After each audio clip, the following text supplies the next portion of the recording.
What's going on, everybody? It's me, your boy Raheem Brazil, once again with another Grind Time TV exclusive. I want to welcome you to this channel. But before we get into this interview, I want to make sure that you do us some justice by going right down to the bottom right here and subscribing to this channel. Make sure you also click on that notification bell so that way you can get the updates of all of our content and videos that we will be uploading every time we have an interview. But look, joining me on the show today, I have an outstanding individual and wonderful entrepreneur, businesswoman, film director. Look, she does it all. She's a woman of many, many hats. I have Miss Jade Woodley in the building, actually outside. You know, that's a little joke, insider. But join me right here, coming up next, Jade Woodley.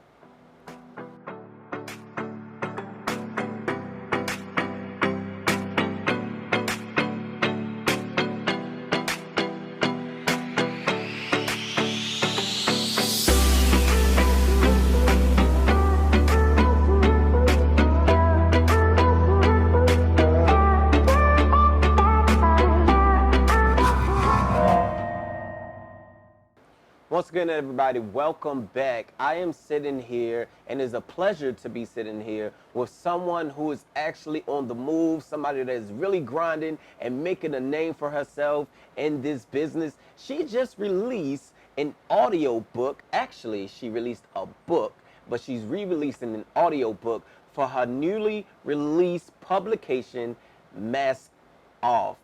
Mask Off, right? Yes. Mask Off. It's actually a wonderful book. Thank you. I had the pleasure of actually reading a few of the chapters. I didn't get to the end yet, but we're going to jump into that. So, without further ado, introduce yourself to the people on Ground Time TV. Yes, my name is Jade Woodley.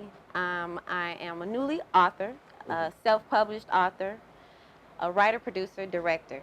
Thank you all for having me today. Yeah, no, look, it's definitely a pleasure. I love being in a company of people that are really making a name for themselves and also inspiring others to do so. I have been doing some research on you, and you literally wear a lot of hats. Thank A you. lot of hats. Originally from Gary, Indiana, and we're going to jump into that. Okay. But how do you feel about this new publication, Mask Off? Well, to be totally honest with you, it started out as revenge. Oh, really? That's what it started out as. I just really wanted some get back. Okay. Because of everything that I was going through. But then as I started to write, it became very therapeutic. Right. And so I was just writing and writing and writing, and then all of a sudden I had a book, this story. So I'm like, okay, well, it's here and I feel good about it. Right, So let's put it out and see what everybody thinks. Are you really taking the mask off? You know, at first I was trying to take the mask off of everybody else, but I think I ended up taking the mask off myself. Oh, that's good. That's good. That's good. So why do you say taking the mask off of yourself? What do you mean when you say taking the mask off of yourself? You know, because I revealed so many things. About yourself? Yes. Okay. Things that the people that I've met, Right. you know, good and bad and ugly. Right. So I revealed so much being a private person. Right. As I'm very private. You're very private. Very. Oh, wow. I was the one that everybody came and talked to and told About their their secrets problems. to. Right, because they knew it wasn't going to go nowhere. Okay. So that's how private I am. Wow. So for me I never thought in a million years that I would be an author. Right, right. Yes. You also said you never thought in a million years you'd be in entertainment. No. So we're going to jump into that as well. But before we do, let's take it back a little bit. Okay. So you're in Gary, Indiana, and you're born there. Yes. And, you know, you can consider it the murder capital. Okay. Yes. At that time when I was growing up, it was, that's what everyone called it. Everyone called it the murder capital. Yes. Okay. See, I'm from Baltimore. So we Okay. considered ourselves the murder capital at one point, too. Okay. So I can kind of relate to you. And you said being there, it kind of taught you that you have to watch your back and watch your surroundings. Right. Right. How have you been able to push past the limits of coming out of Gary, Indiana? Well, you know, it's so small, Gary, and it doesn't give you a lot of ambition. So I Yeah. kind of, everywhere I went, I started seeing people I knew. That's why I knew I had outgrown Really? the city. Yeah, everywhere. I couldn't go nowhere without seeing Without someone. somebody that knew you. Right. Oh, wow, yeah, So that's that's why I was small. like, it's time for a change. It's time to grow from them. It was just too much. A lot of people died as I was growing up. Yeah. So it was just I didn't want my son to grow up in that type of environment. Right. So I Right. definitely wanted to make that change. So you made that change. Yes. Okay. So we're gonna jump into the inspiration, but I wanna dive back into you as a little girl. Mhm. And it sounds like you had a very good home. Your Mhm. mother did a lot of providing for you and kept you in church and all of that. Yes. And do you think that kind of like shaped you for the woman you are today and being able to take that initial step to go out and make those moves and put away some of that fear in order to, say, I'm going to leave Gary, Indiana, and I'm going to go and really follow my dreams to make a better lifestyle for my son? Well, to be totally honest with you, I mean, I put God in everything that I do. Hmm. So when I prayed before I made this move, I prayed for a sign. And Okay. sometimes you got to be careful what you pray for. Yes. Because after I prayed, I was on my way to Atlanta, actually on the bus to catch the plane to Atlanta, and my house was on fire. Yeah. So I know I put that in the book. Yeah. So I didn't have Yeah. anything to I come remember back that. to. Basically, it was like, okay, I've just lost everything. I Hmm. just got a job in Atlanta. Hmm. This is my sign. I moved to Atlanta with absolutely nothing. I sold my car and I moved with the money I had from my car. Right. I started over from the bottom. Wow. And you just like, well, this is it. This is my sign. This is the time that I need to take to go. Yes, because I didn't have anywhere else to Was it go. hard leaving your son at that moment Yes. back at home? Because I know that's hard for a parent to make that decision and say, you know Hmm. what, I'm gonna go make this life and then I'm gonna come back for you. Yes. And what was It was those emotions like at that time? it was very hard. But like I said, I knew I had to do something. I knew I needed Yeah. a change, and I'm used to having things. So Yeah. he was with my mom for almost a year before I got my townhouse. Yeah. But yeah, I just wanted to make sure I had everything set up Yeah. right before he came. Yeah. Okay. Well, uh, you didn't start off in the entertainment. You actually No. start off in sports. And you have a pretty good record of, being a sports player, and Mhm. you were the MVP, and Mhm. you dated sports players in school. Mhm.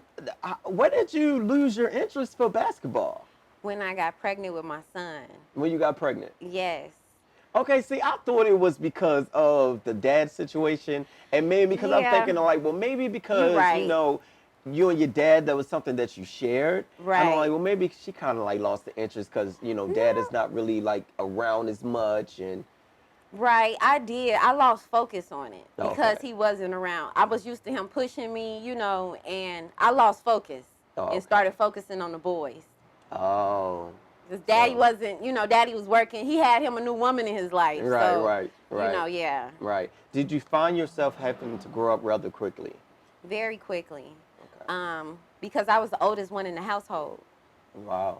So I had to make sure everything was right. My mom, she worked a lot of overtime. Mm. I didn't really grow up with having conversations and Right, being around my mom. She was either working or going to church or sleep. So wow. that was we didn't spend like what I'm saying, mother daughter time together. Hmm. I had to learn a lot of things on my own. Right, right. So And so she was there, but she wasn't actually present. right, because she was so busy trying to provide. Yeah, yeah. And I know that can be tough, especially back in those days. Parents was just trying to keep it to all together for us. Right. So, um, you actually made the move. You moved with your cousin, I think, Yes. and you were with him for a month, Right. just a month. Just a month before I was back homeless again. So Yes. normally people come here. I tell people all the time, don't just come here to Atlanta and think, it's just going to be like this wild, good lifestyle. Because Atlanta will eat you up and spit you It out. sure You know what will. I'm saying? Yes. So it didn't do that for you. No. It didn't do that for you. So at the time you were working, you were bartending. Yes. Okay. Tell us about that. So I started out bartending. here. That was one of my first jobs. Right. The owner he owned the strip club and he owned the comedy club. They was right next door to each other. Uptown. So right, uptown. So when he was short-handed at the strip club, we had to go over there. And then, you know, from the comedy club. Right. So it was I had never been to a strip club before. So that was different for me. Wow. You know, seeing all these naked women just walk around freely and come to the bar and order drinks from me with their breast on the bar. It was like, broccoli what? You know, so I had to get used to being in a whole different environment that I wasn't used to. But the money was just so good at the time, and I needed it to really get on my feet, because after my cousin got, you know, put out by his fiance and he got his place, I had to go to in-town suites and figure out, you know, the city and where I wanted to live. So, you know. So you're doing all of this while being invited to a new experience and into a new thing. The strip club is a whole different entity by itself. Right. You know, and you know, a lot of people in the entertainment industry is connected to a lot of strip places. That's what I found out. So that's how you kind of got connected got to the entertainment thing. Exactly. So is that where your passion started to form? Because you started to meet people in the entertainment industry and you're seeing all these different things. Where did it begin for you? It never did start there, because even though I was around all these people, I wasn't taking advantage of networking with these people. I was just trying to get money. I had sidekick phones I was trying to sell with them. I was on the grind. I didn't care who it was, who you were. Yeah, you a celebrity, but I need my $100 tip. Right. You know, so I was on my grind. I really wasn't influenced. What influenced me was when a bartender that worked with me, her name was Rocky. She was plugged in she was dating Jagged Edge's road manager. So once she asked me to run their studio as a studio manager, that's where my interest, going in the studio, seeing Brian and Brandon, the twins from Jagged Edge, seeing them like make music from scratch. That's what sparked it. Wow. They did, being in the studio, finally, then I was like, okay, this is my element. Okay, I like to put things together. I'm seeing what I'm doing. I'm making them money of ways they wasn't even thinking of making money. Because at that time, the studio was struggling, so they was like, we don't have no money. We got to figure out how to bring it in. So I was like, well, y'all need to auction off some of these costumes that y'all had on in these videos. Wow. So I went on eBay and started auctioning off their costumes. They sold out. They sold. So they stopped wanting me to sell their stuff. You said they stopped? Yeah, they're like, we wanted. I guess they wanted to keep it for memories. I don't know, but I was selling. I don't think they knew that I was going to be able to sell like that. But when they clothes started going, they're like, wait, we want to keep this. I'm like, well, I don't know what you want me to do then, because this is the money. Right, this is making you money. This is bringing in some business. Right. Okay. So a part of that, you went to school to get your business degree. Yes. And did you do that in order to enhance your experience and to make sure that you were actually kind of like really legit and stuff like that? Yes. Make sure you knew what was going on. Right. I knew growing up, working since I was 15, I knew I always had a problem with working for people. Yeah. So I was like, when I get the chance to work for myself, I need to have all the knowledge that I need to run my own company. Yeah. So I just went to school and took all that in, because I knew that, okay, I'm not going to be able, because, you know, dealing with different women in different environments, I always had different issues to come my way, even though I wasn't bothering anybody. Yeah. So that's what made me feel like, okay, I need to have my own stuff and be my own boss. Exactly. Okay, so in your book, you talking about taking off the mask and all of that, and you just explain how you were actually able to take off the mask from your experience in order to make other people's better.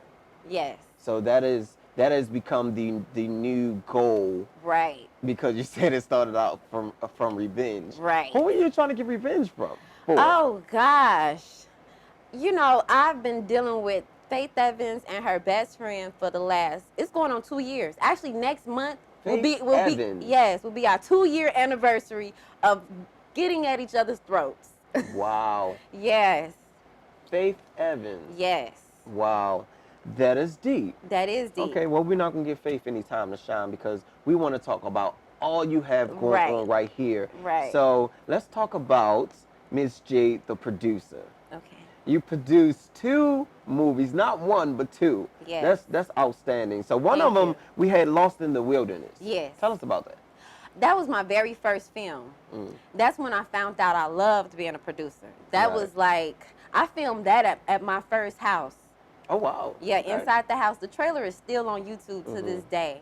But it's crazy how that went, because everybody that took on the title in that story, it became real. Yeah. In real life. Yeah. If she played pregnant in the movie, she got pregnant right after the movie dropped.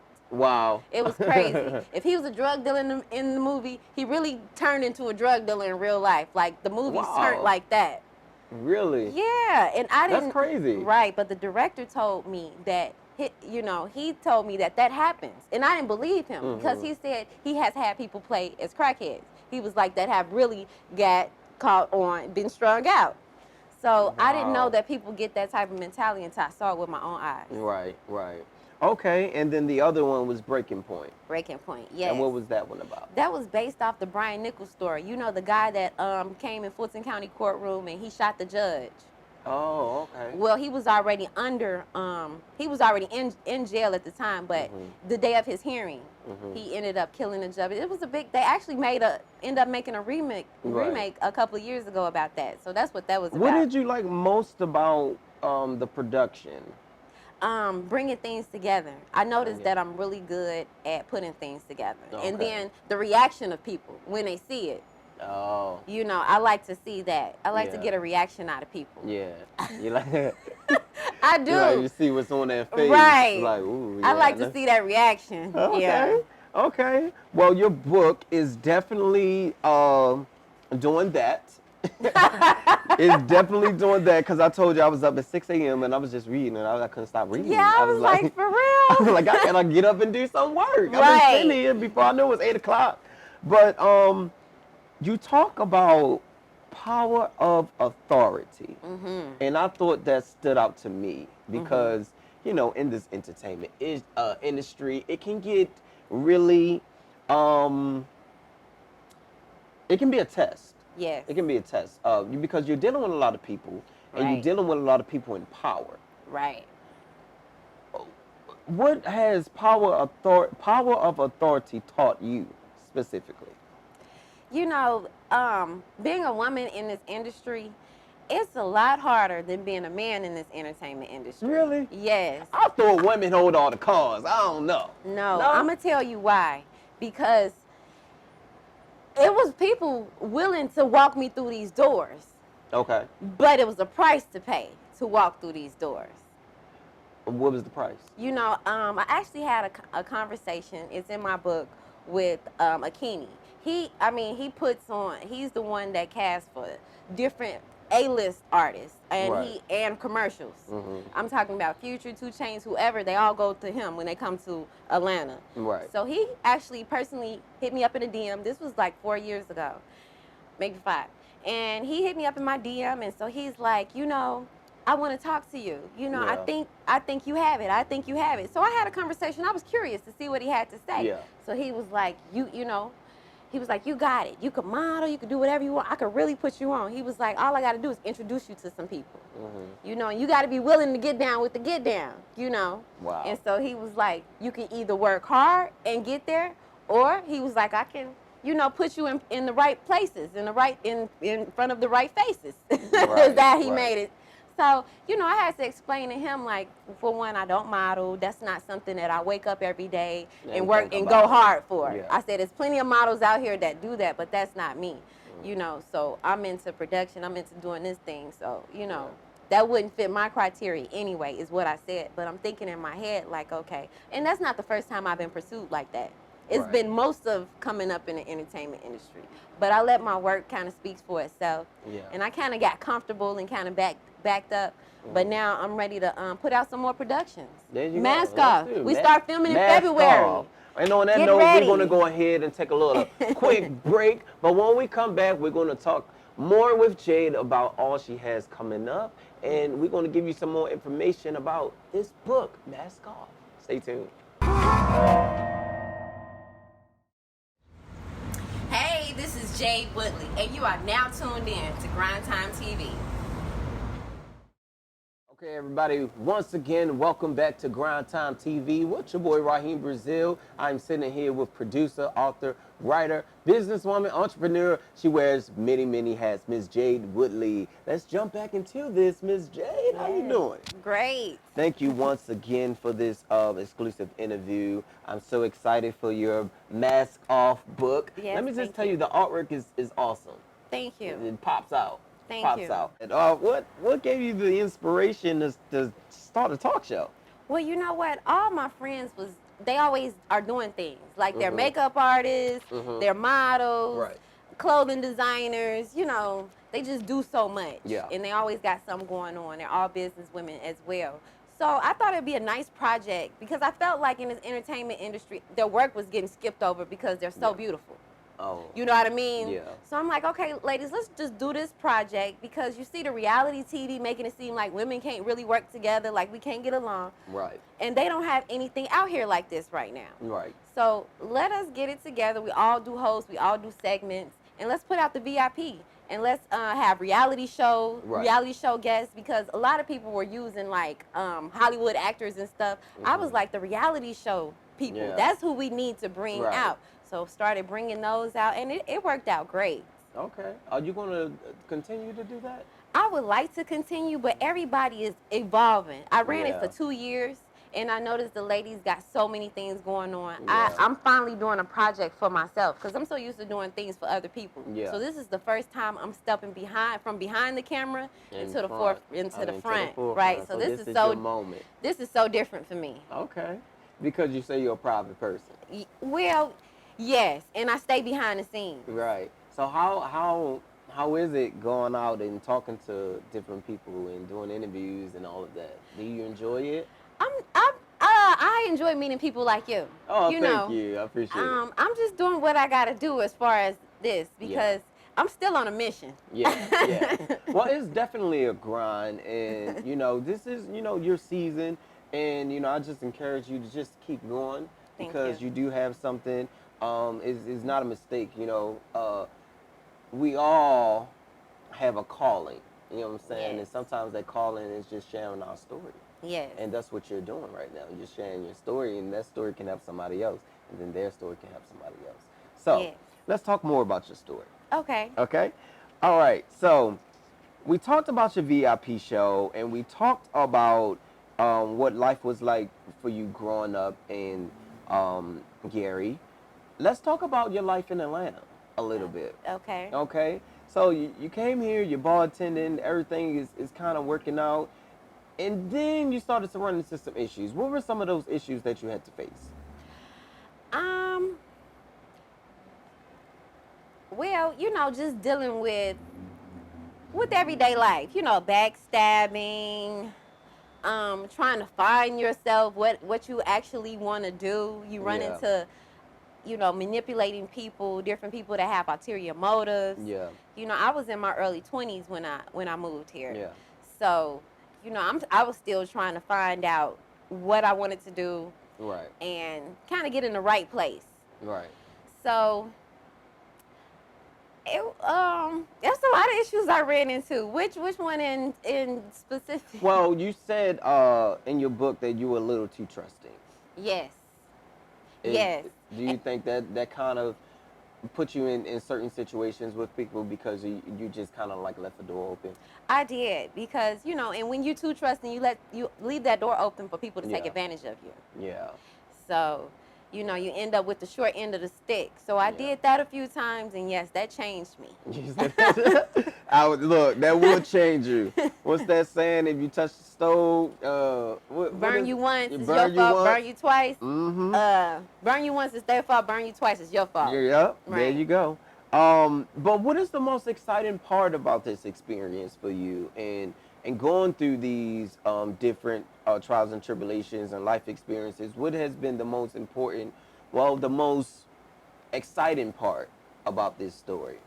Well, everything in the entertainment industry is not all bad. I have definitely met some incredible people that I can talk to just like me and you are talking now. Yeah. You know, and I try to put that out there, like Tiny. When we approached her, when I was talking to her, you know, it was like me and you talking. So it's certain people in the industry that people I think perceive them to be different, but it was kind of like, no, when I approached them or when I was talking to 2 Chainz, it was like this, you know, or when I was at R. Kelly's house, it was like this, you know. So, you know, that type of perception, I kind of put it out there because I didn't want to make it assumptions that everything in the entertainment industry was bad. Because I did have some great times and I met a lot of great people and I've been around people that a lot of people might not ever be around. Right. So it's been some good experiences. It's been some good experiences. Yes. Okay. Has anyone reached out to you about the book that you have written about? You know what? They come on my page and they'll like some stuff. Oh, okay. They don't really, you know, because at the end of the day, all I did was speak the truth. Yeah. So if they did something bad to me, I said they did something bad. If they did something good, I said they did something good. Right. So you gotta, you know, I mean, it is what it is. So I think people can respect. At the end of the day, you gotta respect real, whether you like it or not. You have to respect the realness of it. Okay. So they'll come on my page. I notice people that I have in there, they'll come on there and like stuff, and that'll kind of give me an indication. Okay, she must have read stuff, or he you know, must. People watch you, you know. Yeah. You know, people watch you. You know, they may not say much, but they looking. Yeah. They looking. Okay, so if I haven't read the book, where do I find it? How do I get Mask Off? Okay, so you can go to Amazon, Barnes and Nobles, iTunes, and put in Mask Off. And you can even put in taking the mask off of the industry, but it's this bright pink book is gonna pop up, and that's what it is. Let's get a close up of this book. Can you just, Mask Off. This is the infamous book. Okay. Yes, I had that design myself. You had this designed yourself? Yes, because my editor. I like it. Thank you. She wanted my picture to be on the front. Wanted your picture? Yeah. Oh, but I didn't want my picture on the front because I wanted it to look mysterious. Yeah. But my what is this about? But I did put a few pictures on the back. As you can see. Yeah. You sure you don't want to model? You sure you don't want to? So what's new? Like, what else can we expect from Miss Jade? Well, I'm looking to go on tour. I'll be on tour until February. So this is the book tour? This is a book tour for Mask Off. So I'm looking to go out and network and meet a lot of people because I want to open the doors for my future clients for my publishing company. Right. So once I open those doors, they'll be able to see everything that they're going to do. Right. As far as signing with. What cities would you like to go to? Or are you going to go to? Okay.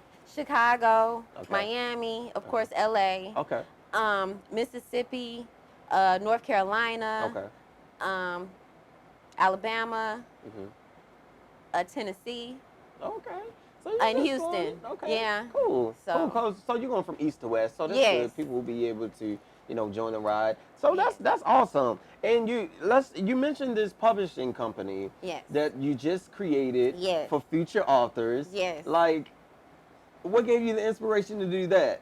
Because I'm self-published and it helped me so much. Yeah. I want to be able to bring other people in that's looking for that same type of help. Okay, we'll talk. Okay. Cool. So, look, make sure y'all go and get this incredible book. It's a personal dynasty, and it's a story that, you know, I believe a lot of people in the industry, if you're trying to be in the industry, can relate to. So make sure you check out Mask Off. I personally got it off of Amazon because, you know, I like Amazon. But, yes, check it out, Mask Off. What can we expect from Miss Jade's other than the tour? Okay, well, basically, next year we start filming Mask Off, the TV series. Ooh. Yes. Okay. So I'm breaking into distribution, getting back into my film because that's my first love. Yeah. So this time, I've done it so many years ago. Yeah. Nobody has really seen me in action as putting a whole film together. Right. So I want to make sure I come through and kill it. Yeah. You know, and then I want to go ahead and start putting out my clients that are currently working on their books right now. Okay. Can you name any of the I clients? cannot. Okay. Because here's the thing. I didn't tell anybody I was writing my book. Oh, okay. You just wrote it. I just wrote it and invited everyone to my birthday party and then opened my cake and it was like, bam, y'all, I'm putting out a book. and that's Oh, wow. it was the cover of my book. So it was a surprise. It was a surprise. So I'm letting everybody go through their healing process Yeah. and make theirs a surprise too. Okay. Because it just worked better that way. Okay. Well, you got anything else for us before we wrap up? I just want to give a shout out to you guys, Grind Time TV, my whole team, because I wouldn't be able to do everything that I do by myself if it wasn't for my solid team around me. And just thank you for having me. Yeah. Make sure you follow Miss Jade. Miss Jade, one more time. Yes. Tell them where to follow you. We want to get that. Okay, so follow Mask Off Book. That's Mask Off Book, Instagram, Facebook, Twitter, all social media platforms. And if you want to follow me personally, it's the #1 MS Peach ATL, 1 Miss Peach ATL. There you go, folks. You heard it right here on Grind Time TV with your boy Raheem Brazil. Look, it was a wonderful time joining Miss Jade and getting the personal exclusive of her journey and her ride. Look, if you want to reach out to us, make sure you reach out to us to get your personal interview, your personal story, because we love to tell it. It's not a show, it's a movie. Movement is all about the grind. It's all about, bringing awareness to individuals who are really making this, putting their stamp, actually, in the community and into people's lives that's surrounding them. So make sure you check us out and be ready for the next interview, because we got Camp Zero coming up. So make sure you check that out in a future interview exclusive coming up next. Thank you.